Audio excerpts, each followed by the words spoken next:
నమస్తే. Welcome to Jayasimha వాచ. జయసింహ వాచకి స్వాగతం. 1925 సెప్టెంబర్ 27 అంటే సరిగ్గా 100 సంవత్సరాల కింద, ఒక శతాబ్దం క్రిందట ఇదే రోజున ఆర్ఎస్ఎస్ ప్రారంభమైంది, రాష్ట్రీయ స్వయం సేవక్ సంఘ్.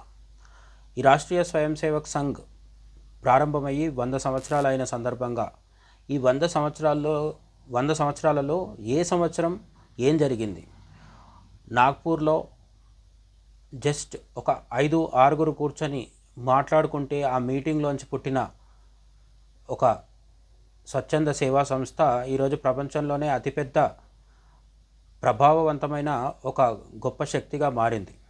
దాని వెనుక ఉన్న ప్రస్థానాన్ని ఇప్పుడు చూద్దాం. ఏ సంవత్సరం 1925 2025 మధ్యలో ఏ సంవత్సరంలో ఆర్ఎస్ఎస్ ఏ విధంగా ఎదుగుతూ వచ్చిందో ఇప్పుడు ఒకసారి చూద్దాం. 1925లో డాక్టర్ కేశవ్ బలిరామ్ హెడ్గేవర్, డాక్టర్ జీ అంటాం కదా, ఆయన మొదటి సర్సంఘ్ చాలక్. ఆయన విజయదశమి నాడు నాగ్పూర్లో ఆర్ఎస్ఎస్ను స్థాపించారు. ఆ సంవత్సరం సెప్టెంబర్ 27వ తేదీన దసరా వచ్చింది. దసరా రోజు అంటే విజయదశమి రోజు విజయాన్ని కాంక్షిస్తూ భారతదేశానికి గొప్ప భవిష్యత్తు కావాలనే కోరికతో డాక్టర్ కేశవ్ బలిరామ్ హెడ్గేవర్, డాక్టర్ జీ ఒక సంస్థను ప్రారంభించారు. 1926 సంస్థాగత శిక్షణకు, క్రమశిక్షణకు మూలమైన శాఖ డైలీ బ్రాంచ్ మీటింగ్ వ్యవస్థ ప్రారంభమైంది. ఇప్పుడు ఆర్ఎస్ఎస్ అనగానే శాఖ అనేది మన కళ్ళ ముందు కనిపిస్తూ ఉంటుంది. కాకి నిక్కర్లు ఇంతకుముందు అయితే, ఇప్పుడు కాకి ప్యాంట్లు వేసుకొని కర్రసాము వంటివి అన్నీ చేస్తూ వ్యాయామాలు చేస్తుంటారు కదా, అటువంటి శాఖ మొదలైంది 1926వ సంవత్సరంలో. 1927 గురువు స్థానంలో ఏ వ్యక్తిని కాకుండా కాషాయ పతాకం భగవద్ధ్వజ్ను స్వీకరించారు. ఆర్ఎస్ఎస్లో ఏ వ్యక్తి కూడా అత్యున్నత స్థాయిలో ఉండరు. అందరికంటే అత్యున్నత స్థాయిలో ఉండేది కేవలం కాషాయ ధ్వజం మాత్రమే. ఆ కాషాయ ధ్వజాన్నే గురువుగా భావిస్తారు. గురు పూజోత్సవం రోజు కూడా కాషాయ ధ్వజానికే వందనం చేయడము, దానికే గురుదక్షిణ సమర్పించడం కూడా జరుగుతూ ఉంటుంది. 1928 స్వయం సేవకులలో ఐక్యత, క్రమశిక్షణ కోసం యూనిఫామ్ గణవేష్, దీన్ని గణవేష్ అంటారు, ప్రవేశపెట్టారు. ఈరోజు మనం చూస్తున్న ఆర్ఎస్ఎస్ అనగానే కళ్ళ ముందు కనిపించే తెల్ల షర్టు, ఖాకీ ప్యాంట్ ఏదైతే ఉందో దానికి మూలమైన ప్రాథమికమైన యూనిఫామ్ని 1928లో ప్రవేశపెట్టడం జరిగింది. ఆ తర్వాత వరుసగా 1929వ సంవత్సరం విస్తరణకు పూర్తికాల కార్యకర్తలకు పునాది అయిన ప్రచారక్ వ్యవస్థ బలపడింది. 1930 గాంధీజీ సహాయ నిరాకరణోద్యమంలో డాక్టర్ జీ వ్యక్తిగతంగా పాల్గొన్నారు.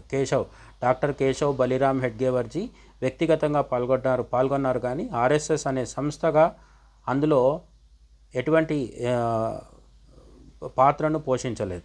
1931 మొట్టమొదటిసారిగా యువ కార్యకర్తల శిక్షణ కోసం ఆఫీసర్స్ ట్రైనింగ్ క్యాంప్ ఓటీసీ నిర్వహించారు. 1932 సంస్థ క్రమంగా మహారాష్ట్ర వెలుపల, ముఖ్యంగా మధ్య భారత్కు విస్తరించింది. అప్పట్లో మధ్య భారత్ అంటే ఈనాటి మధ్యప్రదేశ్. 1933 డాక్టర్ జీ సంస్థాగత పర్యటనల ద్వారా దేశవ్యాప్తంగా శాఖల సంఖ్యను పెంచారు. 1934 మహాత్మా గాంధీ వార్ధాలో జరిగిన ఒక శాఖను సందర్శించి స్వయం సేవకుల క్రమశిక్షణను ప్రశంసించారు. ఈనాటి గాంధీలు ఆర్ఎస్ఎస్ని నోటికొచ్చినట్లు తిడుతుంటారు కానీ 1934లోనే మహాత్మా గాంధీ స్వయంగా రాష్ట్రీయ స్వయం సేవక్ సంఘ్ శాఖను సందర్శించి అక్కడ ఉన్న వాళ్ళందరినీ మెచ్చుకోవడం కూడా జరిగింది. 1935 హిందూ జాతీయ భావం, ఐక్యత సంస్థ ప్రధాన సిద్ధాంతంగా ప్రకటించబడింది. 1936 పంజాబ్, బెంగాల్, సింధ్ వంటి ప్రాంతాలకు ప్రచారకులను పంపడం ద్వారా సంస్థ సరిహద్దులకు చేరింది. 1937 మాధవ్ సదాశివ్ గోల్వాల్కర్, ఇతన్నే గురూజీ అని ప్రపంచవ్యాప్తంగా అందరూ గుర్తిస్తుంటారు. సంస్థ పనిలో మరింత చురుకుగా పాల్గొన్నారు. 1938 విద్యార్థులను ఆకర్షించేందుకు విద్యాసంస్థల్లో శాఖలు, కార్యక్రమాలు ప్రారంభించారు. 1939 సంస్థాగత పరిపాలనను పటిష్టం చేస్తూ ప్రాంతీయ విభాగాలు, ప్రాంత్లు ఏర్పాటు చేశారు. 1940 వ్యవస్థాపకుడు డాక్టర్ హెడ్గేవర్ మరణించారు. గురూజీ గోల్వాల్కర్ రెండవ సర్సంఘ్ చాలక్గా బాధ్యతలు స్వీకరించారు. గోల్వాల్కర్ యుగం మొదలైంది. 1941లో గురూజీ నాయకత్వంలో సంస్థ వేగంగా వృద్ధి చెందింది. ప్రచారకుల సంఖ్య గణనీయంగా పెరిగింది. 1942 క్విట్ ఇండియా ఉద్యమంలో అధికారికంగా పాల్గొనకపోయినా చాలామంది స్వయం సేవకులు వ్యక్తిగతంగా పాల్గొన్నారు. 1943 దైనిక శాఖల సంఖ్య పెరగడంతో సంస్థాగత బలం దేశవ్యాప్తంగా వృద్ధి చెందింది. 1944 సంస్థ భావజాలాన్ని వ్యాప్తి చేయడానికి వివిధ భాషల్లో పత్రికలు, ప్రచురణలు ప్రారంభించారు. 1945 రెండవ ప్రపంచ యుద్ధం ముగింపు తర్వాత సంస్థాగత విస్తరణ మళ్ళీ ఊపందుకుంది. 1946 దేశ విభజన అల్లర్ల నేపథ్యంలో స్వయం సేవకులు శరణార్థులకు సహాయం అందించడంలో చురుకుగా పనిచేశారు. 1947 దేశ విభజన సమయంలో సరిహద్దుల్లో హిందూ శరణార్థులకు రక్షణ కల్పించారు. 1948 మహాత్మా గాంధీ హత్య తర్వాత ఆర్ఎస్ఎస్ను తొలిసారిగా నిషేధించారు. 1949 సంస్థ రాజ్యాంగాన్ని లిఖితపూర్వకంగా ఆమోదించిన తర్వాత నిషేధాన్ని ఎత్తివేశారు. 1950 సంస్థ అంతర్గత ఎన్నికల ద్వారా తన ప్రజాస్వామ్య విధానాన్ని బలోపేతం చేసింది. 1951 శ్యామా ప్రసాద్ ముఖర్జీ స్థాపించిన భారతీయ జనసంఘ్ ఏర్పాటుకు కీలక మద్దతు ఆర్ఎస్ఎస్ ఇచ్చింది. 1952 కార్మిక విభాగమైన భారతీయ మజ్దూర్ సంఘ్ బిఎంఎస్ స్థాపనలో పాలు పంచుకుంది. 1953 గురూజీ గోల్వాల్కర్ దేశం నలుమూలలకు విస్తృతంగా పర్యటించి స్వయం సేవకులను ప్రేరేపించారు. 1954 యువతలో జాతీయవాద భావాన్ని నింపడానికి విద్యార్థి కార్యకలాపాలపై దృష్టి సారించారు. 1955 భారతీయ సంస్కృతిని, విలువలను పునరుద్ధరించడంపై దృష్టి సారించారు. 1956 బాల స్వయం సేవకుల కోసం ప్రత్యేక శాఖలు, బాలగోకులం వంటి కార్యక్రమాలు మొదలయ్యాయి. 1957 సంస్థాగత శిబిరాల ద్వారా కార్యకర్తలకు శిక్షణ ఇవ్వడాన్ని మరింత పటిష్టం చేశారు. 1958 సామాజిక సంస్కరణలు, ముఖ్యంగా కులాల మధ్య సామరస్యం కోసం కార్యక్రమాలు ప్రారంభించారు. 1959 విద్యార్థి ఉద్యమాలకు కేంద్రంగా అఖిల భారతీయ విద్యార్థి పరిషత్ ఏబీవీపీ బలోపేతమైంది. 1960 స్వదేశీ పట్ల మక్కువను పెంచడానికి ప్రచారాన్ని ప్రారంభించారు. 1961 గురూజీ సామాజిక సామరస్యంపై పంచాయతన మతం అనే కొత్త భావనను ప్రవేశపెట్టారు. 1962 చైనా యుద్ధం సమయంలో స్వయం సేవకులు సైన్యానికి మరియు పౌరులకు సహాయక చర్యలు అందించారు. 1962 చైనా ఉద్యమంలో ఆర్ఎస్ఎస్ అందించిన సేవలు చరిత్రలో ఇప్పటికీ ప్రత్యేకంగా చెప్పుకుంటూ ఉంటారు. ఇక 1963 యుద్ధ సేవలకు గుర్తింపుగా ప్రధాని నెహ్రూ ఆహ్వానంపై గణతంత్ర దినోత్సవ పరేడ్లో స్వయం సేవకులు పాల్గొన్నారు. మళ్ళీ ఇక్కడ కూడా మనం గుర్తించాల్సింది ఏంటంటే, ఈనాటి గాంధీలు విపరీతంగా తిట్టిపోస్తుంటారు ఆర్ఎస్ఎస్ని, కానీ ఆనాడు మహాత్మా గాంధీ, అంబేద్కర్, అలాగే చాలా పెద్ద సెక్యులర్గా గుర్తింపు పొందిన తొలి ప్రధాని జవహర్లాల్ నెహ్రూ కూడా 1963లో స్వయంగా ఆర్ఎస్ఎస్ వాళ్ళని పిలిచి గణతంత్ర దినోత్సవ పరేడ్లో కవాతులో పాల్పంచుకోమని చెప్పడం జరిగింది. 3000కు పైగా స్వయం సేవకులు ఆ కవాతులో పాల్గొని మార్చ్ ఫాస్ట్ చేయడం కూడా మనం గమనించాల్సిన, గుర్తించాల్సిన, గర్వించాల్సిన విషయం. ఇక 1964లో ప్రపంచవ్యాప్తంగా హిందూ ధర్మాన్ని రక్షించడానికి విశ్వ హిందూ పరిషత్ విహెచ్పి స్థాపనకు మద్దతు ఇచ్చింది. 1965 ఇండోపాక్ యుద్ధం సమయంలో స్వయం సేవకులు ట్రాఫిక్ నియంత్రణ, పౌరరక్షణ బాధ్యతలు నిర్వర్తించారు. 1965 ఇండోపాక్ యుద్ధం జరుగుతున్నప్పుడు పోలీసులతో సహా అందరూ యుద్ధ విషయాల్లో తలమునకలై ఉండడంతో పౌరులకు సేవలు అందించే విషయంలో దేశంలో అంతర్గతంగా ట్రాఫిక్ పోలీసుల వంటి వాళ్ళు చేయాల్సిన పనులని ఆర్ఎస్ఎస్ స్వయం సేవకులు నిజాయితీగా, నిస్వార్థంగా, నిబద్ధతతో నిర్వర్తించడం జరిగింది. 1966 సంవత్సరంలో గిరిజన మరియు వెనుకబడిన ప్రాంతాల అభివృద్ధిపై సేవా కార్యకలాపాలను విస్తరించారు. 1967 సంస్థాగత శిక్షణతో పాటు మేధోపరమైన శిక్షణ బౌద్ధిక్ పై ప్రత్యేక శ్రద్ధ వహించారు. 1968 వివిధ భాషా ప్రాంతాలలో సంస్థ కార్యక్రమాలను బలోపేతం చేయడంపై దృష్టి సారించారు.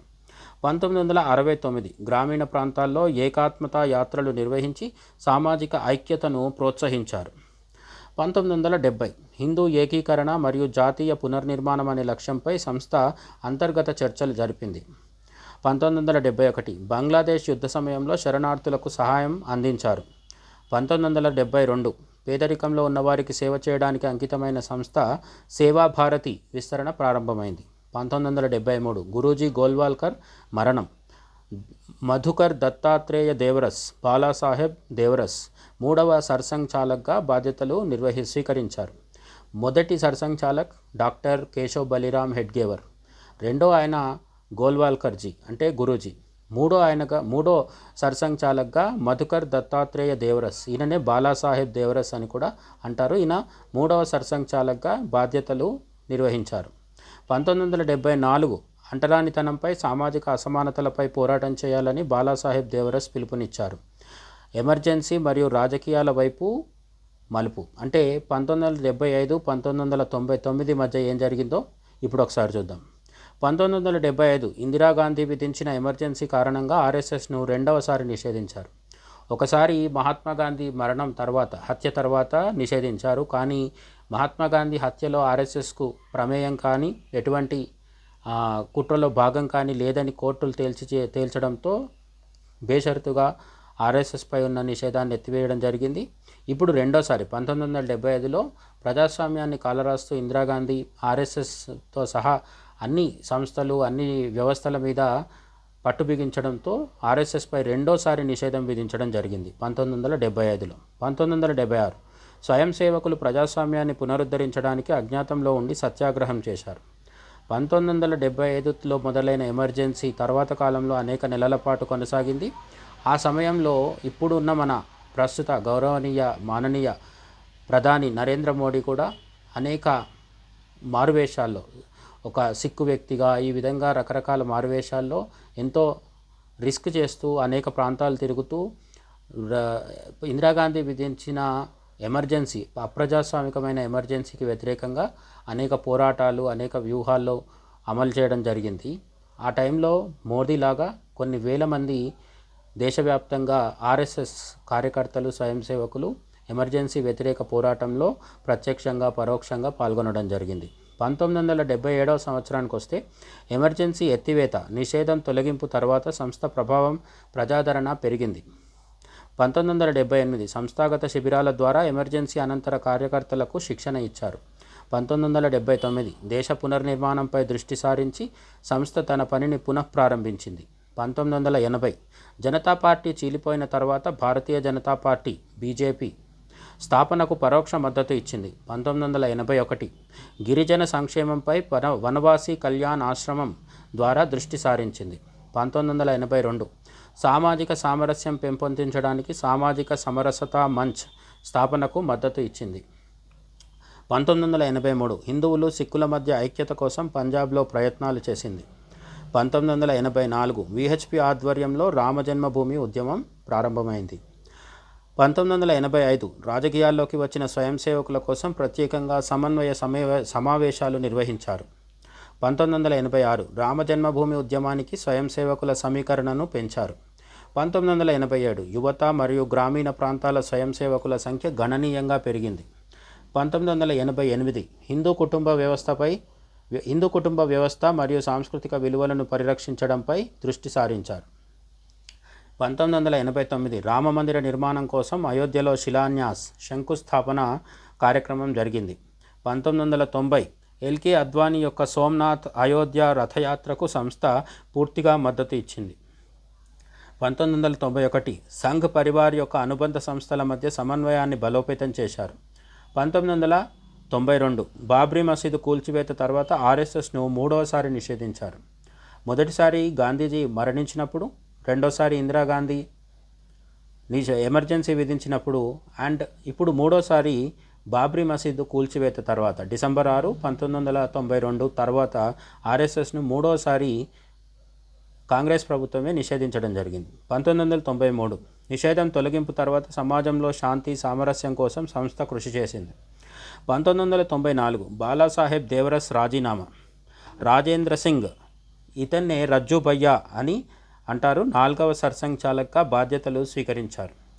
ఈ రజ్జు భయ్యాగా పిలువబడే రాజేంద్ర సింగ్ అనే ఆయన చాలా గొప్ప మేధావి, నోబెల్ బహుమతి పొందిన మన శాస్త్రవేత్త అయిన డాక్టర్ సర్ సివి రామన్ వద్ద ఈయన విద్యార్థి. ఈయనని ప్రత్యేకంగా సర్ సివి రామన్ మెచ్చుకోవడం కూడా జరిగింది. అటువంటి అత్యున్నతమైన విద్యార్హతలు కలిగిన రాజేంద్ర సింగ్ 4వ సర్సంఘచాలక్గా ఆయన పనిచేశారు, బాధ్యతలు స్వీకరించారు. ఆయనని రజ్జుభయ్య అంటారు. 1995 సంస్థ స్వర్ణోత్సవ సంవత్సరాన్ని పురస్కరించుకొని విస్తృత కార్యక్రమాలు నిర్వహించారు. 1996 రాజకీయాల కంటే సామాజిక సేవకే ఎక్కువ ప్రాధాన్యతనివ్వాలని రజ్జుభయ్య పిలుపునిచ్చారు.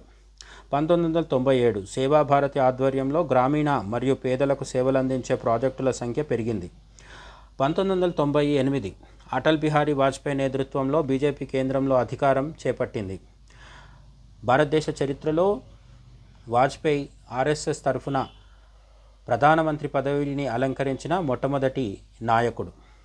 1999 కార్గిల్ యుద్ధం సమయంలో సైన్యానికి, బాధిత కుటుంబాలకు స్వయం సేవకులు సహాయం అందించారు. మనం జాగ్రత్తగా గమనిస్తే 1947 దేశ విభజన నుంచి మొదలు పెడితే దేశంలో ఎప్పుడు యుద్ధం జరిగినా, సామాజిక సమస్యలు వచ్చినా, సామాజిక సంక్షోభాలు వచ్చినా, ప్రకృతి విపత్తులు వచ్చినా, అట్లాగే కార్గిల్ యుద్ధం లాంటి అత్యవసర పరిస్థితులు వచ్చినా కూడా ఆర్ఎస్ఎస్ మిగతా అన్ని సంస్థల కంటే కొన్నిసార్లు అయితే ప్రభుత్వం తరఫున పాల్గొనే ఆర్మీ, పోలీసులు ఇటువంటి వాళ్ళకంటే కూడా ముందుగా అక్కడికి చేరుకొని అనేక సేవా కార్యక్రమాలు చేయడం మనం గమనించవచ్చు. అదే జరిగింది కార్గిల్ సమయంలో కూడా.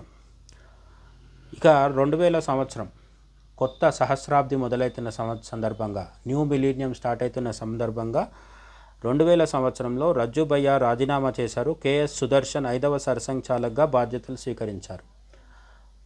డాక్టర్ కేశవ్ బలిరామ్ హెడ్గేవర్ గోల్వాల్కర్జీ నుంచి మొదలుపెట్టి నలుగురి తర్వాత 5వ సర్సంఘచాలక్గా కెఎస్ సుదర్శన్ జీ బాధ్యతలు స్వీకరించి ఆర్ఎస్ఎస్ని ముందుకు నడిపారు. 2001 సంవత్సరం గుజరాత్ భూకంపం సమయంలో స్వయం సేవకుల అతిపెద్ద సహాయక చర్యల్లో పాల్గొన్నారు. 2002 గుజరాత్ అల్లర్ల అనంతరం శాంతి పునరుద్ధరణ కోసం ప్రయత్నించింది. 2003 విద్యాభారతి కింద నడుస్తున్న పాఠశాలలు మరియు విద్యార్థుల సంఖ్య భారీగా పెరిగింది. ఈ విద్యాభారతి కింద ప్రస్తుతం 40,000కు మించి పాఠశాలలు నడుస్తున్నాయి. అనేక లక్షల మంది దేశంలో ఆర్ఎస్ఎస్ వల్ల విద్యని అభ్యసిస్తున్నారు. అనేక మంది పేద పిల్లలు, నగరాల్లో ఉండే పేద పిల్లల నుంచి మొదలుపెట్టి అడవుల్లో ఉండే గిరిజన బాలబాలికల దాకా అనేక లక్షల మందికి ఆర్ఎస్ఎస్ ఉచిత విద్యని అందిస్తోంది. 2004 బీజేపీ కేంద్రంలో అధికారం కోల్పోయిన తర్వాత సంస్థ అంతర్గత సమీక్షలు నిర్వహించింది. 2005 ఆర్ఎస్ఎస్ 80వ వార్షికోత్సవాన్ని జరుపుకుంది. శతాబ్దికి 2025 కోసం ప్రణాళికలు వేసింది. 2006 సమాజంలోని వివిధ వర్గాలు, మత పెద్దలతో చర్చలు, సమావేశాలు పెంచారు. 2007 యువతను లక్ష్యంగా చేసుకొని శాఖలు మరియు శిబిరాలను బలోపేతం చేశారు. 2008 సంస్థ యొక్క కార్యక్రమాలను ప్రజలకు వివరించడానికి మీడియా సంప్రదింపులను పెంచింది. 2009 కెఎస్ సుదర్శన్ పదవి విరమణ. డాక్టర్ మోహన్ భగవత్ 6వ సర్సంఘచాలక్గా బాధ్యతలు స్వీకరించారు. మోహన్ భగవత్ అంటే ప్రస్తుతం ఆర్ఎస్ఎస్ను మార్గదర్శనం చేస్తూ ముందుకు నడుపుతున్న ప్రస్తుత సర్సంఘచాలక్ డాక్టర్ మోహన్ భగవత్జీ. 2010 గ్రామీణ వికాసం, పర్యావరణ పరిరక్షణ, గో సంరక్షణపై దృష్టి సారించారు. 2011 సామాజిక సామరస్యం కోసం సామరస్య సమావేశాలు దేశవ్యాప్తంగా నిర్వహించారు. 2012 మహిళా స్వయం సేవకుల విభాగమైన రాష్ట్ర సేవికా సమితికి మద్దతు పెంచారు. మామూలుగా రాహుల్ గాంధీ నుంచి మొదలు పెడితే చాలామంది కూడా ఆర్ఎస్ఎస్లో మహిళలకు ప్రాతినిధ్యం ఉండదు అని ఒక దుష్ప్రచారం, అబద్ధ ప్రచారం చేస్తుంటారు. అది నిజం కాదు. రాష్ట్రీయ స్వయం సేవక్తో పాటు సమాంతరంగా రాష్ట్ర సేవికా సమితి కూడా పనిచేస్తూ ఉంటుంది. ఈ రాష్ట్ర సేవికా సమితికి 2012లో మరింత మద్దతు పెంచడం జరిగింది. అంటే ఇంకా కార్యశీలకంగా మార్చడం జరిగింది. 2013లో ఉత్తరాఖండ్లో సంభవించిన ఘోరమైన వరదల్లో సైన్యంతో కలిసి సహాయక చర్యలు చేపట్టారు.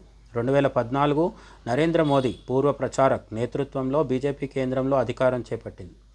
ఆర్ఎస్ఎస్తో అనుబంధం ఉన్న వాజ్పేయి దేశ ప్రధాన పదవి పీఠంపై కూర్చున్న తొలి నాయకుడు అయితే, అదే ఆర్ఎస్ఎస్ నుంచి వచ్చిన నరేంద్ర మోడీ పూర్తి సొంత మెజారిటీతో, ఇతర ఏ పార్టీ సహకారం అవసరం లేకుండా సంపూర్ణ మెజారిటీతో మ్యాజిక్ ఫిగర్ని క్రాస్ చేసి 2014లో చరిత్ర సృష్టిస్తూ ప్రధాని పీఠాన్ని అధిరోహించారు. ఆయన కూడా మనందరికీ తెలిసిన విధంగా ఆర్ఎస్ఎస్ జాతికి అందించిన ఒక ఆణిముత్యం లాంటి నాయకుడు.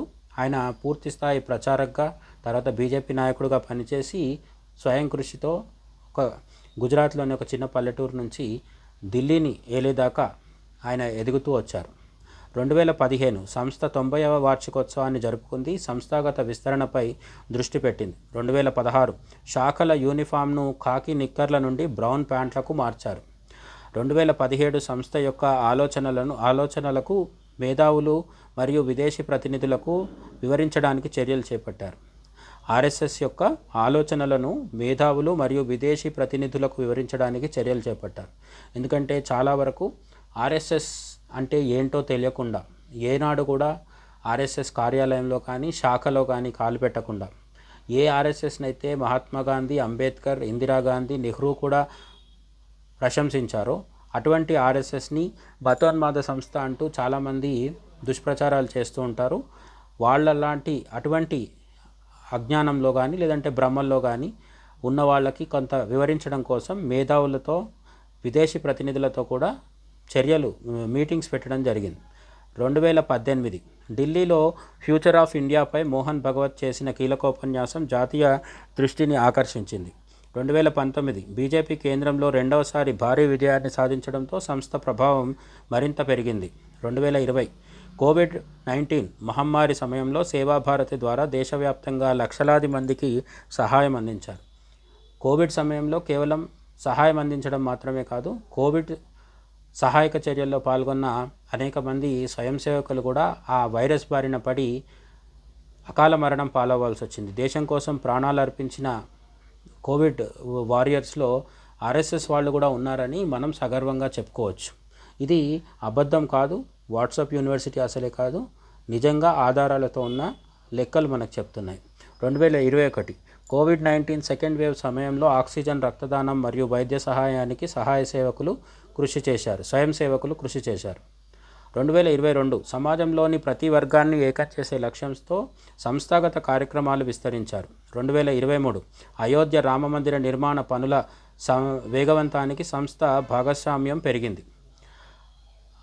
అయోధ్య బాలరాముడి ఆలయ ప్రారంభోత్సవంలో పాల్గొన్న 5 కీలక వ్యక్తుల్లో ప్రధాని నరేంద్ర మోడీతో పాటు ఆర్ఎస్ఎస్ చీఫ్ మోహన్ భగవత్ కూడా గర్భాలయంలో ఉండటం మనం అందరం ప్రత్యక్ష ప్రసారంలో కళ్ళారా చూసాం కాబట్టి ఇది మనకు తెలిసిన ఈ మధ్యకాలపు చారిత్రక సంఘటన.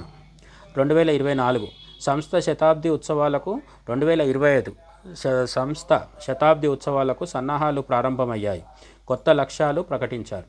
ఇక 2025 అంటే ఈ సంవత్సరం 2025లో ఆర్ఎస్ఎస్ తన సెప్టెంబర్ 27, 2025 నాడు శతాబ్ది ఉత్సవాలు జరుపుకుంటోంది. 100 సంవత్సరాలు పూర్తయ్యాయి. ఇదే 100 సంవత్సరాల క్రిందట కమ్యూనిస్ట్ పార్టీ అయిన సిపిఐ కూడా ఏర్పడడం జరిగింది. అంతకంటే కొద్ది దశాబ్దాల ముందు కాంగ్రెస్ ఏర్పడడం జరిగింది. 100 సంవత్సరాల పైన చరిత్ర ఉన్న ఆల్ ఇండియా కాంగ్రెస్ ఈరోజు ఎటువంటి పతనావస్థలో ఉందో తెలుసు మనకి. అదే 100 సంవత్సరాల చరిత్ర ఉన్న CPI, communist party of India దాదాపుగా దేశంలో తుడిచిపెట్టుకుపోయింది. కానీ ఆర్ఎస్ఎస్ మాత్రం బీజేపీని నిలబెడుతూ తాను కూడా బలంగా నిలబడుతూ ప్రపంచపు అతిపెద్ద స్వచ్ఛంద సేవా సంస్థ ఎన్జిఓగా మారింది. అలాగే దేశ బంగారు భవిష్యత్తు కోసం ఉధృతంగా కృషి చేస్తూ ముందుకు సాగుతోంది. జై హింద్.